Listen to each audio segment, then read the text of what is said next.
In this episode, we're going to be looking at the everyday boat and engine checks that you need to do to ensure your boat is ready to go cruising. Welcome to the next in our series. This one's our engine and boat checks before we go. I like to break it down into three simple little areas. Below the waterline, so our engine room, aircon, pumps, bilges.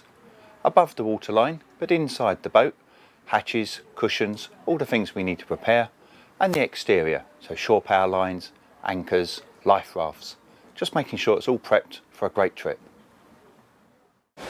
Like many modern boats, this one's got full electronic instrumentation. That means I can monitor an awful lot from the helm seat here. But our engine check should start with something just a bit more basic, traditionally down in the engine room.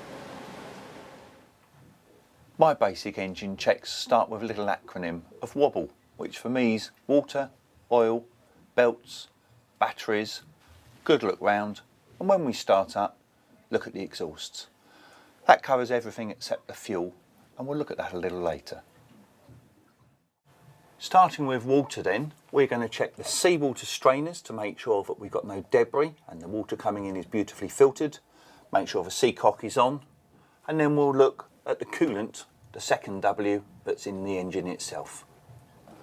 So on the bottom here I've got a nice big seacock which I will rotate to make sure it moves in case I ever need to turn it off, and once I've closed it I'm going to reopen it to make sure we've got coolant coming into the engine. I'm going to look for the surface of the strainer here. It's glass, makes it nice and simple, and I can see there's no debris in there and we're ready to go. Second part of our W is the actual coolant within the engine. It's important to maintain the right ratio, prolongs our engine life and our correct level. And we can just see at the bottom of the tube there that we're at the right level. O is for oil, so we've got a dipstick here and a filler here. So we're just going to ease the dipstick out, put my rag under. We can see it's reasonably clean, nice little wipe. There's the marks, and then we're going to pop it back in and actually dip for level. Make sure it's fully seated. Bring out, and we can see we're right on the top mark there, which is super. First B is for belts.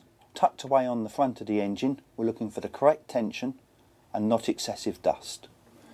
So when I put my hand in here, I've used a bit of white paper so you can see the tension. I'm just increasing the pressure there of my finger, and it's not rotating through 90 degrees, which on this type of belt is correct.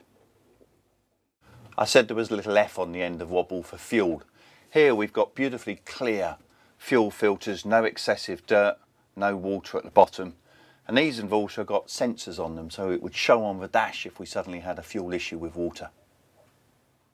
Just going to check our seacocks and check our main boat bilge. This one's got really easy access. That's good, it encourages you to check. So panel out.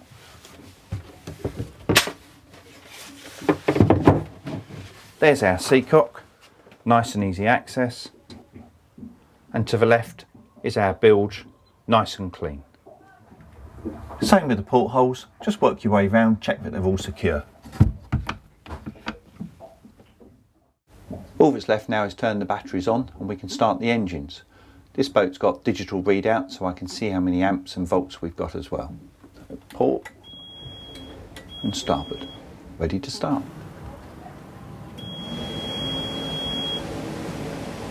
Once it's gone through its check systems, I can just start the engines with a simple push. I've just started the port engine, and as you can see we've got a cracking flow of cooling water coming out of the exhaust. That's just what we want to see. So we've done all our pre-going checks. Might need to run anybody new on the boat through safety items, water and where the location of the equipment is. And lots of people like to combine this into a little check sheet. Just makes them feel comfy that they've done all the necessary. But once you've done it, off we go.